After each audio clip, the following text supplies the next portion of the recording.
हम भर्ती करा के गए थे ना ऊपर, इसी में भर्ती करवाया। भरोसा था आपको अच्छी हो जाएगी। वहाँ मैडम ने बोल दिया कि तुम जाओ, ऐसे ही नहीं था क्या करें। उनकी लापरवाही की वजह से इनकी बच्ची आज दुनिया में नहीं रही।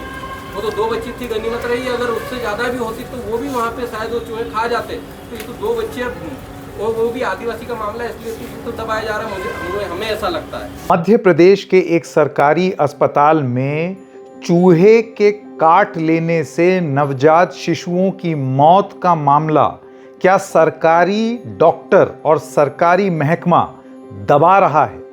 क्या वो चाहते नहीं हैं कि सच इस दुनिया के सामने आए?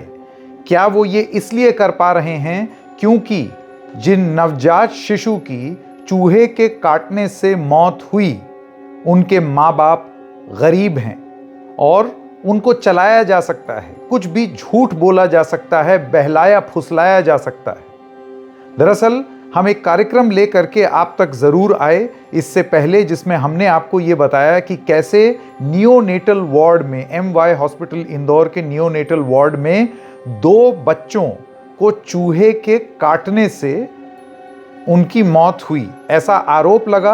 बाद में अस्पताल ने ये पूरा मामला रफा दफा करने की कोशिश की। ये बोला कि चूहे के काटने की वजह से नहीं हुआ है, उनकी हालत ही खराब थी।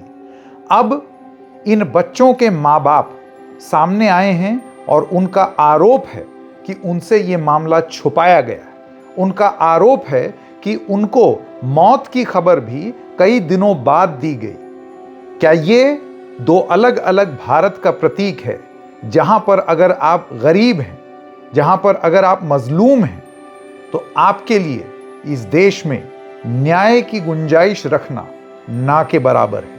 ये पूरा मामला क्या है, आइए आपको बताते हैं। नमस्कार, मेरा नाम है संकेत उपाध्याय और आप देख रहे हैं इशारों इशारों में। सबसे पहले आपको ये बता दूं खबर, अभी कुछ दिन पहले हम आप तक खबर लेकर के आए और आपने नियोनेटल वार्ड की वो तस्वीर भी देखी कि किस तरीके से छोटे छोटे बच्चे, नवजात शिशु जो किसी कारणवश रेफर हो करके आसपास के ज़िलों से आते हैं MY हॉस्पिटल इंदौर में, वहाँ पर उनको रखा जाता है, इंक्यूबेटर में रखा जाता है, निगरानी रखने के लिए कि वो जल्दी से ठीक हो जाएं, सारी उनको सुविधा मुहैया कराई जाए। और इस सब के बीच में उसी वार्ड में जब लाइट जलाई गई तो सरकारी कर्मचारियों ने एक वीडियो दिखाया जिसमें आप देख सकते हैं कि चूहे मंडरा रहे हैं। इंसान के बच्चों के पास, जिनको नियोनेटल ICU में रखा गया है, इंटेंसिव केयर यूनिट है ये बच्चों का, उसमें चूहे घूम रहे हैं, बाग में सैर कर रहे हों जैसे, बिल्कुल उस तरीके से इधर से उधर, कहीं कुछ काट रहे हैं, कहीं कोई मेडिकल इक्विपमेंट काट रहे हैं। इसी श्रृंखला में उन्होंने 2 बच्चों को भी काटा और ये तथ्य है। 2 बच्चों के अंग पर काटने के निशान मिले और जब वो निशान मिले उसके बाद इन बच्चों की मौत हो गई। जैसे ही मौत हुई उसके कुछ दिन बाद हल्ला मचा कि ये चूहे के काटने से मौत हुई है। तुरंत अस्पताल लीपापोती में लग गया। अस्पताल के जितने सीनियर ऑफिसर हैं उनका ये कहना था नहीं नहीं नहीं, ये बच्चे चूहे के कटने से नहीं मरे हैं, ये बच्चे तो दरअसल पहले से ही रेफर होकर के आए थे और बहुत बीमार थे, कमजोर थे, इस वजह से ये मर गए, इनका चूहों से कोई लेना देना नहीं है। लेकिन उसके एकदम ही बाद इसी सरकारी अस्पताल के तमाम डॉक्टरों का यह भी कहना था कि हां, उनको कुछ चूहे की बाइट्स हैं लेकिन वो उतनी नहीं है जिसकी वजह से उनकी मौत हो जाए। यानी कि नंबर 1 एडमिशन, झूठ कैसे पकड़ा गया? नंबर 1, आप मान रहे हैं कि चूहों ने इन बच्चों को काटा। दूसरी बात, आपने बोला कि चूहों की वजह से इन बच्चों की मौत नहीं हुई, लेकिन जब यह मामला भोपाल पहुंचा और मुख्यमंत्री मोहन यादव के पास पहुंचा, और क्योंकि मोहन यादव ने यह बोल दिया कि इसमें सख्त से सख्त कार्रवाई की जाएगी, तो कुछ लोगों के सस्पेंशन हुए हैं और जो पेस्ट कंट्रोल विभाग है उस पर फाइन लगा है। अगर चूहे काटने से मौत नहीं हुई है, चूहों का नामो निशान नहीं था, तो नंबर 1, वो चूहों की तस्वीर कहां से आई? क्या वो AI से बनी है? कौन झूठ बोल रहा है इस सरकारी अस्पताल में, और झूठ बोलने क्यों दिया जा रहा है? यह तो हो गई एक बात, तस्वीर से प्रूफ। और नंबर 2, अगर चूहों ने बच्चों को नहीं काटा है तो फिर किस बात के लिए आपने पेस्ट कंट्रोल पर फाइन लगाया और किस बात के लिए नर्सिंग स्टाफ को आपने सस्पेंड कर दिया? क्यों किया सस्पेंड? ये मन का चोर नहीं है तो और क्या है? एक तरफ आप सस्पेंड करेंगे, वीडियो सामने आएगा और फिर आप बोलेंगे कि नहीं, चूहे की वजह से मौत नहीं हुई। हां, काटा जरूर है। आपको यह भी बता दें कि आप किसी भी डॉक्टर से बात कर लें, रैट बाइट फीवर और खास तौर से बच्चों में यह कहना कि चूहे बीमारी का जड़ नहीं हो सकते, अगर ऐसा ही है तो घर में लोग पाल लें फिर चूहे। क्यों माउस ट्रैप और रैट पॉइजन और ये सब तरीके की चीजें घर में रखी जाती हैं? क्योंकि रोडेंट्स एक मुसीबत हैं। वो अगर आपका खाना खा लें या उसमें मुंह मार दें और वो खाना आप खा लें तो फूड पॉइजनिंग हो सकती है, मौत भी हो सकती है।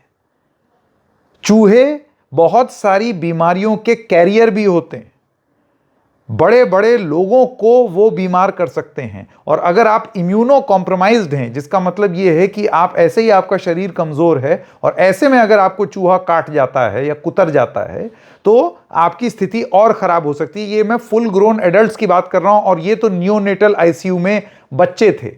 ये कहना कि बच्चों को और कॉम्प्लिकेशंस थी, जाहिर सी बात है, कौन सा स्वस्थ बच्चा नियोनेटल आईसीयू में आकर के भर्ती होता है? तो जो नियोनेटल आईसीयू में बच्चा भर्ती हुआ है, इसका मतलब है कि उनकी स्थिति गंभीर है और इस वजह से आपको और ध्यान रखना चाहिए था, जो नहीं रखा गया इंदौर के एमवाई हॉस्पिटल में।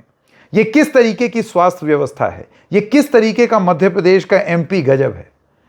बड़े बड़े पोस्टरों में और एड में तो आप दिखा देंगे कि एमपी कितना गजब है, आपको मार्बल का शहर दिखाई देगा, आपको और तमाम सराफा बाजार इंदौर की दिखाई देगी, आपको इंदौर की क्लीनलीनेस और सोसाइटी दिखाई देगी। लेकिन इंदौर स्वच्छ भारत अभियान में शहर साफ रख सकता है, अपने अस्पताल साफ नहीं रख सकता, जहां पर बच्चों की इस तरीके से मौत हो रही है।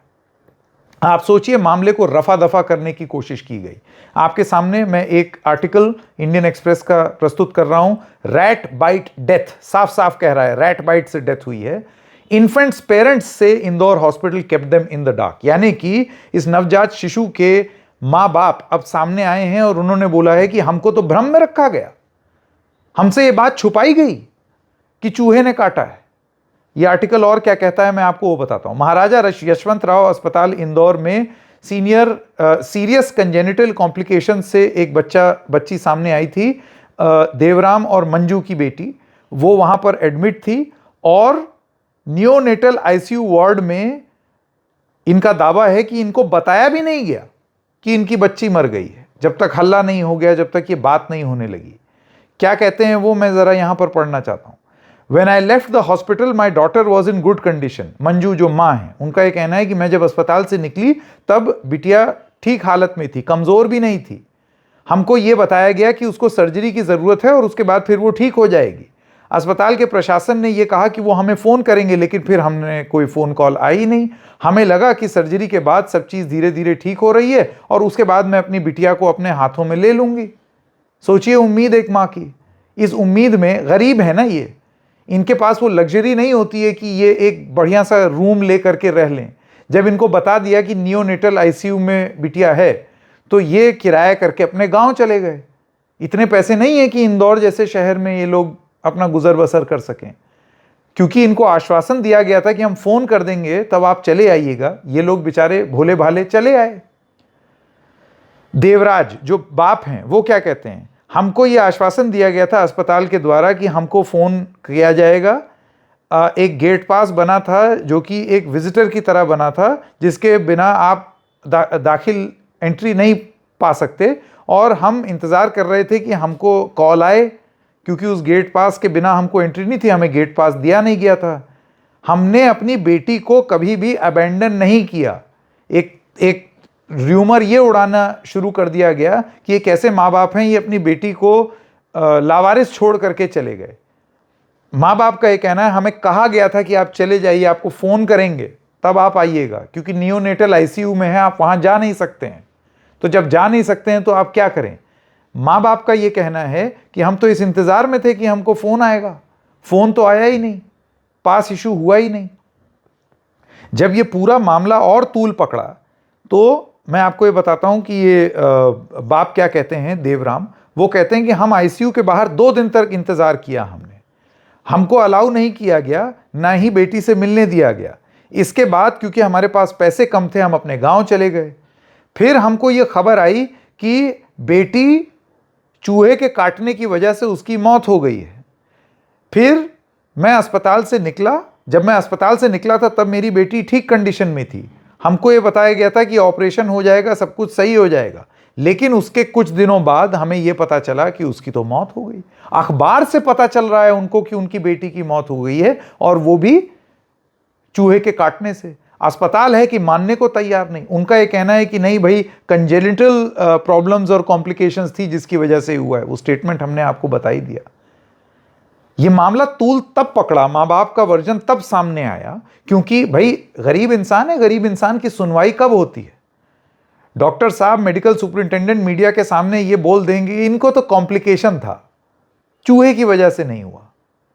वो तो तब हुआ जब इस अस्पताल के बाहर जय आदिवासी युवा शक्ति JAYS ग्रुप के लोग मौजूद हुए इन माँ और बाप के साथ। तब जाकर के मीडिया का जमावड़ा हुआ, तब जाकर के वहां पर डॉक्टर खड़े हुए और डॉक्टरों ने इस माँ और बाप की टीस सुनी। और अभी भी झूठ पर झूठ परोसा जा रहा है। अभी भी हम सच से बहुत दूर हैं, क्योंकि ना अस्पताल ना किसी जांच में कोई भी मानने को तैयार है कि यह मौत चूहे के काटने की वजह से हुई है। नहीं, हम भर्ती करा के गए थे ना ऊपर, इसी में भर्ती करवाया। भरोसा था आपको अच्छी हो जाएगी। वहाँ मैडम ने बोल दिया कि तुम जाओ, हम लगा देंगे फोन। नहीं नंबर लिया हमारा, कुछ भी नहीं। नीचे आए तो ये जाने नहीं देते हैं अंदर पास बिना। हम रुके नहीं यहाँ पर। फिर हमारे पास पैसे नहीं था, 200 रुपये तो एम्बुलेंस वाले ने ले लिया, तो हम फिर चले गए। किस तरह का न्याय की मांग है? हम रुके 2 दिन वेट किए। क्या होना धार भी चाहिए गए जो थे, लापरवाह लोग हैं? ये एडमिट थे। 2 बच्चियों की जान ले ली चूहों ने। पैसे ही नहीं था, क्या करें? ये डॉक्टर की लापरवाही इसकी वजह से। क्या मांग कर रहे हैं? आपका नाम बता दो। हम सस्पेंड किया जाएगा किसे? जो डॉक्टर अधिकारी को। क्या आप इसको हत्या मानते हैं? हाँ, हत्या मानते हैं। कल तक पता नहीं था कि इनकी बच्ची इस दुनिया में है या नहीं है। तो जबकि धार से रेफर हुए, तो धार से जब रेफर हुआ तो उसकी जो पर्ची आई उसमें उनका नाम, पता, मोबाइल नंबर सब कुछ लिखा हुआ था। ये अस्पताल प्रशासन की जिम्मेदारी थी कि वो अगर नंबर नहीं लग पा रहे हैं तो किसी से संपर्क करते, कहीं किसी डिपार्टमेंट से पूछते, कहीं तक उस गांव तक पहुंचने की कोशिश करते, तो ये परिवारजन मिल जाते। उनको कल पता चला उनकी माँ अभी बेहोश हो गई थी। बच्ची की माँ बेचारी, उनको पता ही नहीं था। बताइए सर, इतनी दुखद घटना है और अभी तक यहाँ के प्रशासन के जो जिम्मेदार अधिकारी थे उनको सस्पेंड तक नहीं किया गया। और हम लोग मांग कर रहे हैं सर, ये जो घटना है बहुत बड़ी घटना है, ये देश और दुनिया ने देखी है और इस पर प्रतिक्रियाएं भी सभी लोगों ने दी है, चाहे वो किसी भी दल के रहे हों, सब लोगों ने उस पर दुख जताया है।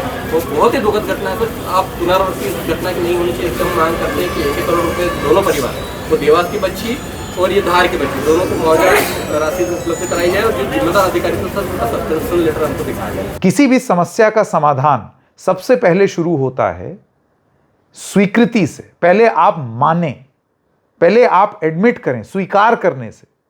एडमिट करिए, एडमिशन होना चाहिए, एक्सेप्टेंस होना चाहिए इस बात का कि हां हमसे गलती हुई है। यहां तो वही नहीं हो रही। फिर किस चीज का गर्व मना रहे हैं मोहन यादव? किस चीज का गर्व मना रहा है इंदौर? ये कैसी सफाई का गर्व मन रहा है इंदौर में? कहां हैं इंदौर के बैट बल्ला वाले कैलाश विजयवर्गीय के बेटे? कहां हैं कैलाश विजयवर्गीय? कहां हैं वो आंसू? कहां हैं वो टीस? कहां हैं मध्य प्रदेश के वो सारे भाजपा के नेता? कहां हैं मध्य प्रदेश के सारे नेता जो इधर से उधर दुनिया जहां की बात करते हैं, लेकिन गरीब की टीस नहीं दिखती?